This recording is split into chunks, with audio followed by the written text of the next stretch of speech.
우리 찬송가 280장, 찬송가 280장 찬양드립니다. 찬송가 280장입니다.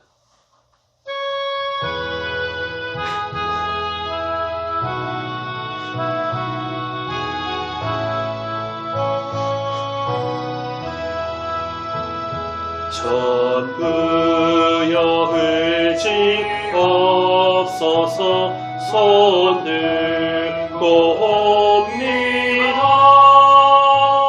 주 나를 외면하시며 나 어디하리까. 내 죄를 씻기 위하여 피 흘려 주시니 곧 회개하는 마음으로 주 앞에 옵니다. 전부터 계신 주께서 영축을 죄인을 보혈로 구해 주시니 그 사랑하옵네. 내 죄를 씻기 위하여 피 흘려 주시니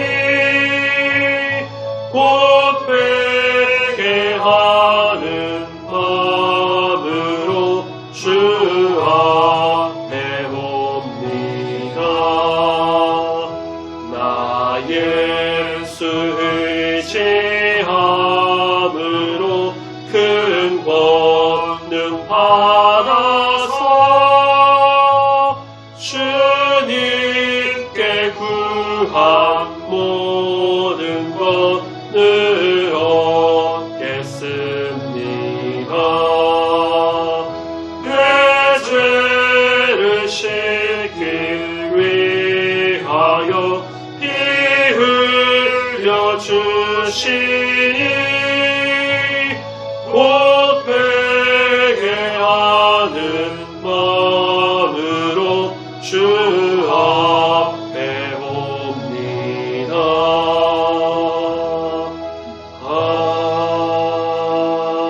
아멘.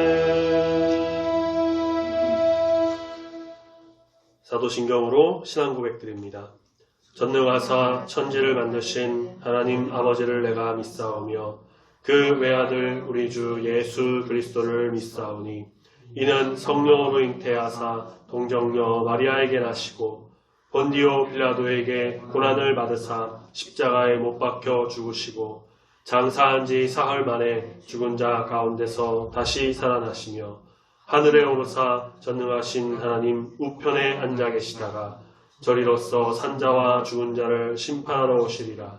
성령을 믿사오며 거룩한 공회와 성도가 서로 교통하는 것과 죄를 사하여 주시는 것과 몸이 다시 사는 것과 영원히 사는 것을 믿사옵나이다.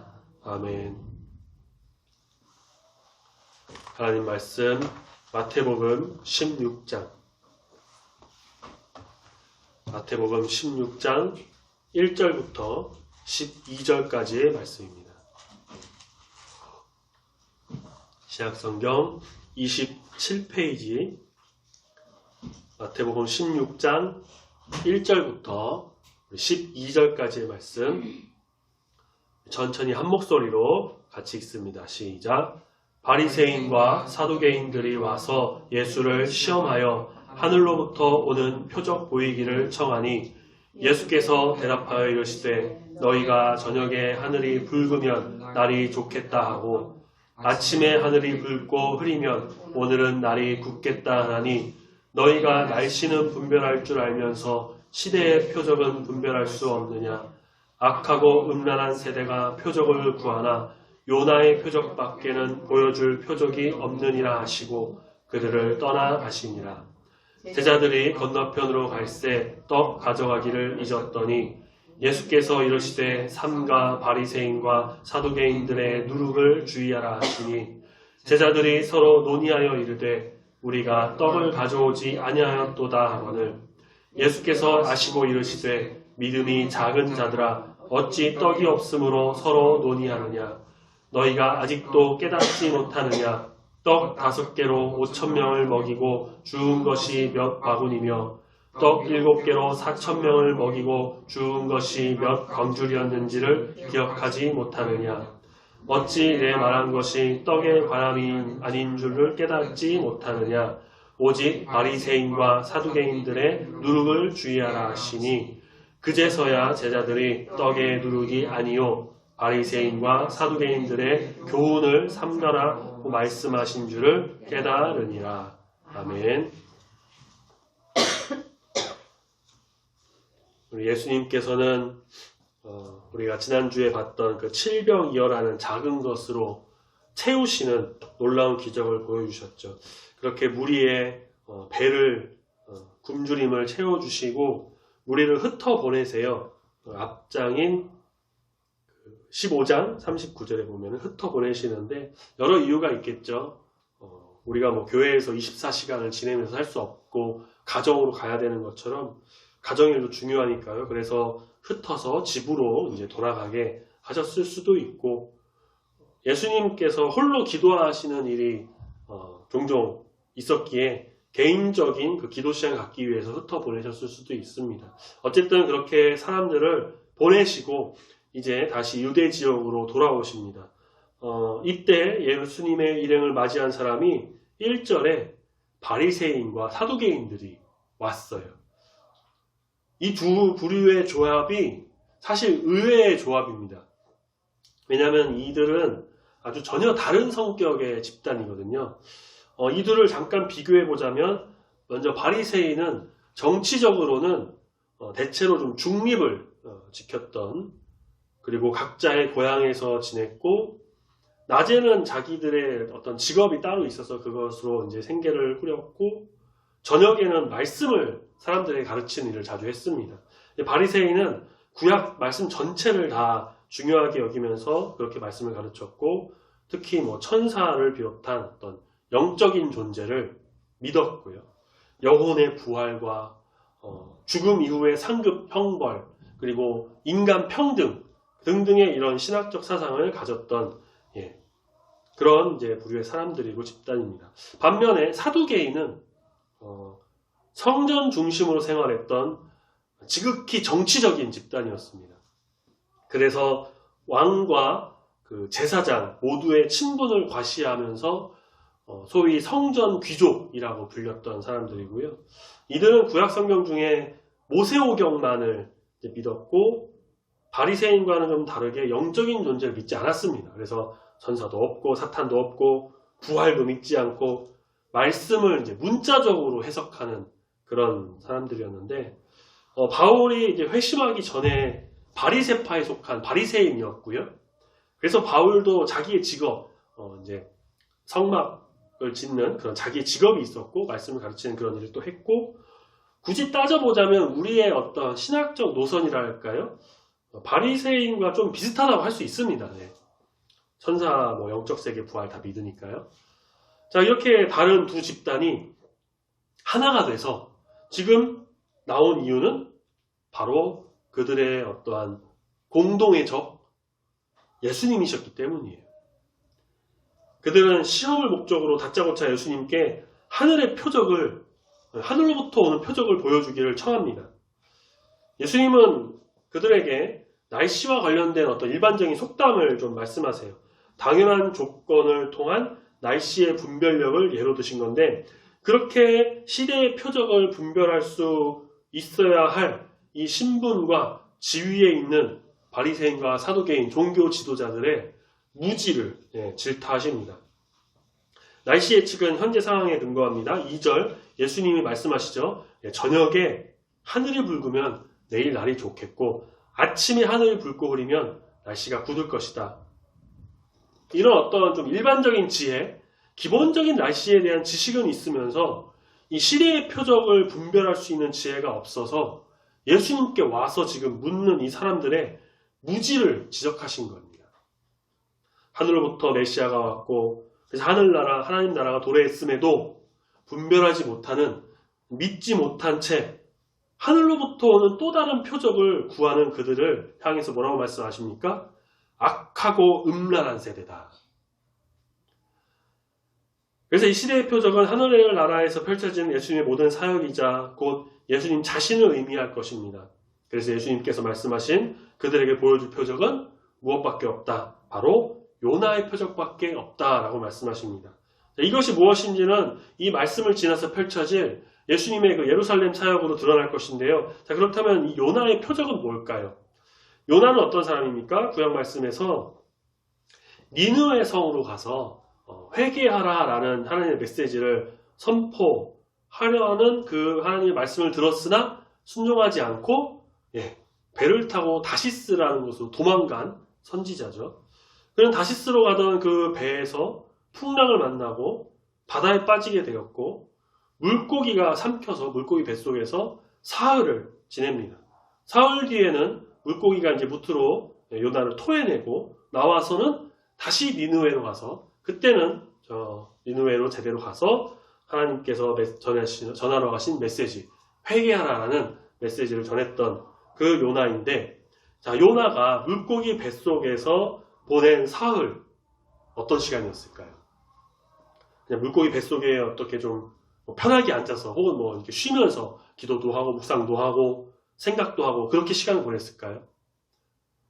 계속 들어오는 그 물로 막 요동치고 다른 물고기들이 또 들어오고 숨쉬기가 힘들고 빛은 하나도 들어오지 않으니까 그 어두컴컴한 그곳에서 앞으로 어떻게 될지도 모르는 그야말로 요나에게는 이 물고기 뱃속의 3일은 죽음과도 같은 3일이었다라고 할 수가 있겠죠. 무트로 다시 토해되어서 나오는 그 순간은 어떻습니까? 죽었다가 살아난 부활의 어떠한 것을 느끼는 그런 기분이었겠죠.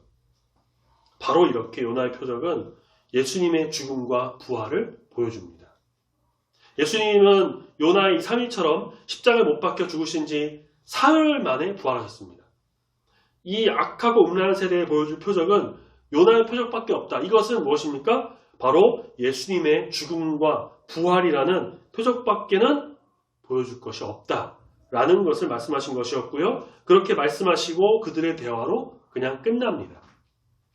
이것이 사실상 갈릴리에서 이 종교 지도자들과의 마지막 조우였다라고 할 수 있습니다. 자, 이제 예수님과 제자들은 호수 건너 어딘가로 가십니다. 그 어딘가는 다음 주에 나오는 말씀인데 13절에 보면은 빌립보 가이사랴라는 지방으로 가시는 거였어요.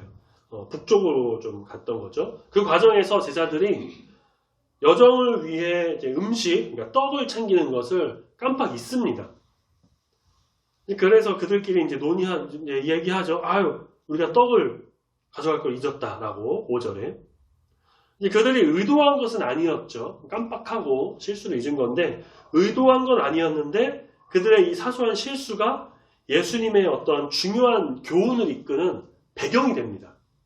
그것을 보신 예수님, 제자들의 어떤 상황을 감지한 예수님께서 갑자기 이제 앞에서 마주한 그 바리새인과 사두개인들의 누룩을 주의하라 라고 제자들에게 말씀하세요. 누룩이 뭐냐면요, 밀을 굵게 갈아 반죽하여 띄운 것으로 떡, 빵, 술을 만들 때에 부풀게 하는 발효제를 말합니다. 그러니까 빵, 술 같은 거 만들 때는 사실 없어서는 안 될 것이죠. 중요한 겁니다. 그런데 제자들이 음식, 떡을 챙기지 못한 것과 바리새인, 사두개인의 누룩과 무슨 관련이 있기에 예수님께서는 갑자기 그들의 누룩을 주의하라 라고 말씀하신 것일까요? 예수님의 말씀과 제자들의 고민이 조금 이질적인 것처럼 보입니다. 제자들은 역시나 예수님의 말씀을 이해하지 못하고 7절에 자기들끼리 또 얘기합니다. 논의하기를 우리가 떡을 가져오지 않았다. 서로 떡 가져오지 않은 것을 이야기합니다. 어쩌면 예수님께서 자신들이 이런 떡을 챙기지 않은 것을 지적한 걸로 알고 서로 책임을 떠넘기는 그런 이야기를 나눴을 수도 있습니다. 떡과 누룩은 상관관계가 있습니다. 그러나 제자들이 염려하는 떡과 종교 지도자들의 누룩은 연결이 없습니다. 예수님은 떡으로 염려하던 제자들을 믿음이 없는 자들이라고 꾸짖으시고요. 제자들이 앞서 경험한 것이 무엇이는지를 다시 상기시켜 주시죠. 너희가 아직도 깨닫지 못했느냐? 9절. 떡 5개로 5,000명 먹이고 주운 것 몇 바구니였느냐? 떡 7개로 4,000명 먹이고 주운 것 몇 광줄이었는지 기억하지 못하느냐?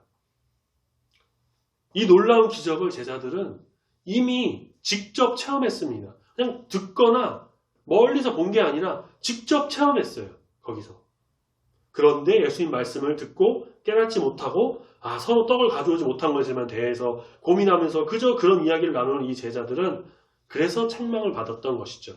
예수님께서는 그들이 최근 2차례나 그 경험한 놀라운 기적을 상기시키면서 무지를 깨우쳐 주십니다. 예수님께서 말씀하신 바리새인과 사두개인의 누룩 12절에 바로 그들의 교훈을 가리키는 것이었죠. 제자들이 이미 이 2번의 기적이 의미하는 바를 제대로 깨달았더라면 예수님께서 말씀하신 누룩이 무엇이었는지, 무엇을 뜻하는지 단번에 알았을 겁니다. 떡은 현실을 타개할 필요 조건입니다. 하지만 그것에 집착하게 되면 어떻습니까? 어느새 내면에 염려가 부풀어 오릅니다. 종교 지도자들의 최대 관심은 떡이었어요. 많은 떡을 확보하는 일에만 관심을 두었습니다. 무슨 말일까요? 그들은 탐심이 가득해서, 바리새인과 사두개인들은 그 안에 욕심이 가득해서 탐욕이 넘쳐서 막 부풀어 오를 대로 오른 그런 삶을 살았고, 그것이 그들의 바로 누룩이었고요. 그것을 사람들에게 막 알리는 그러한 것을 바로 예수님께서 지적하신 것이죠. 마음에 욕심이 가득 차서 떡을 부풀어 오르게 만든 누룩과 같은 그런 그들의 교훈들을 조심해라. 이 누룩은 전혀 다른 이 두 집단인 바리새인과 사두개인을 어떻게 보면 좀 하나로 만들 만큼 강력한 것이었습니다. 제자들은 먹을 떡이 없는 현실을 심각하게 염려하고 있었습니다. 그런데 제자들은 이미 예수님 통해서 2번이나 그 배부름의 기적을 경험한 사람들이었죠. 그런 예수님의 제자의 삶의 방식은 달라야 합니다. 어떻게 달라야 할까요? 조금의 틈이라도 있으면 막 비집고 들어와서 우리의 내면을 마비시킬 수 있을 만한 그런 누룩 정신을 늘 경계해야 한다는 거죠. 조금의 틈만이 나에게 있다면 막 쑤셔 넣으려고 하는 그 사탄의 유혹, 욕심의 죄악이 나에게 들어와서 아주 팽팽하게 커져서 죄로 가득하게 하는 그 거짓의 말들을 우리는 조심해야 한다는 겁니다. 이건 정말 잘 이용하는 자들이 바로 이단이죠. 이단들.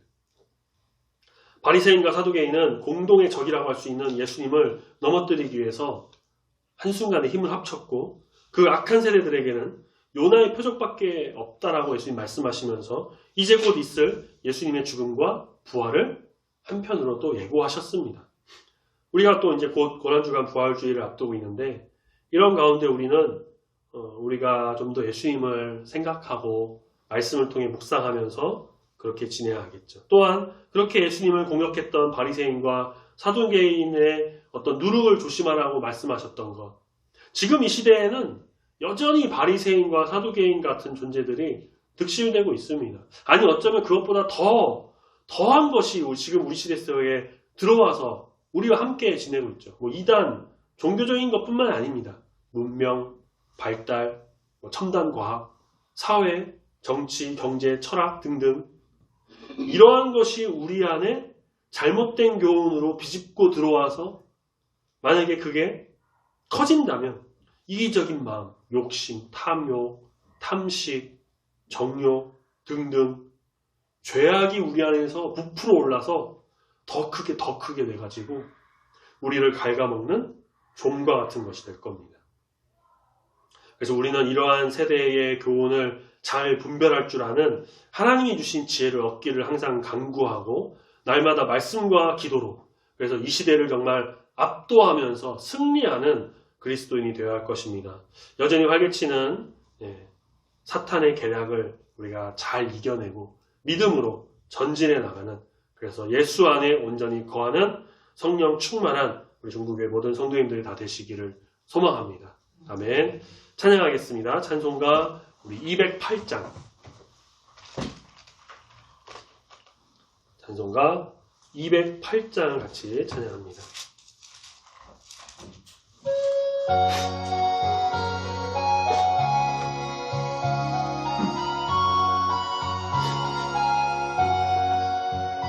내 주의 나라와 주 계신 성전과 피 흘려 사신 교회를 늘 사랑합니다. 내 주의 교회는 천성과 같아서 눈동자같이 아끼사 늘 보호하시네. 이 교회 위하여 눈물과 기도로 내 생명 다하기까지 늘 봉사합니다.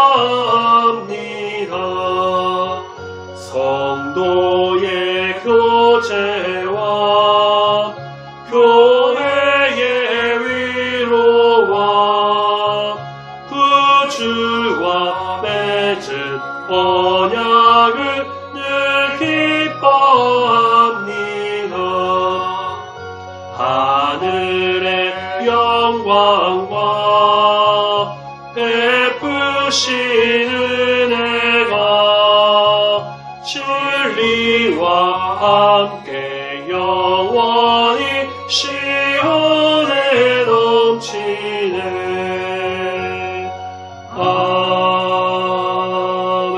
아멘.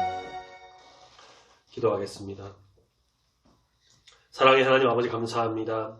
이제 곧 이번 주 종료주일 또 고난주간 부활주일을 앞둔 시점에서 우리가 우리 예수님을 바라봅니다. 예수님의 일하심과 뜻하심 그 모든 것을 바라보며 믿음으로 나아갑니다. 바리새인과 사두개인이 예수님을 시험하기에 나섰지만 말씀으로 그들을 물리치셨고 특별히 요나의 표적을 밝히시며 예수님의 십자가의 죽음과 부활을 통해 일하실 그 놀라운 하나님의 계획을 보여주심을 우리가 말씀을 통해 바라보게 됩니다. 주님, 우리를 위해 이 땅에 오셔서 죽기까지 사랑하신 주님, 특별히 우리가 주님의 말씀으로 더욱더 무장하는 주의 자녀가 되기를 소망합니다. 세상의 소리와 세상의 유혹에 현혹되어 그 세상 교훈으로 우리의 교만과 욕심이 누룩과 같이 팽창하여 커지는 그런 것이 아니라 우리 주님의 사랑과 말씀의 교훈과 지혜 그리고 성령 충만함으로 가득하여 주님 안에서 온전하여지는 귀한 주의 백성이 다 되기를 소망합니다. 이 악하고 음란한 세대를 살아가는 이때에 우리가 더욱 말씀과 기도로 단단히 무장하여 이 시대를 압도하고 이겨나감으로 주님께 영광 올려드리는 참된 그리스도인, 참된 승리자로서의 삶이 되도록 주님 붙들어 인도하여 주시옵소서. 감사합니다. 남은 한 주간도 인도하여 주시고 특별히 돌아오는 주일 종려주일로 지키며 또한 성찬식에 있사오니 은혜를 더하여 주시고 주의 자녀들은 기도로 준비함으로 믿음으로 나가는 귀한 시간 되도록 함께 하시고 인도하여 주시옵소서. 감사드리며 예수님의 이름으로 기도드립니다. 아멘. 하늘에 계신 우리 아버지여, 이름이 거룩히 여김을 받으시오며 나라가 임하시오며 뜻이 하늘에서 이루어진 것 같이 땅에서도 이루어지이다. 오늘날 우리에게 일용할 양식을 주옵시고 우리가 우리에게 죄 지은 자를 사하여 준 것 같이 우리 죄를 사하여 주옵시고 우리를 시험에 들게 하지 마옵시고 다만 악에서 구하옵소서. 내게 나라와 권세와 영광이 아버지께 영원히 있사옵나이다. 아멘.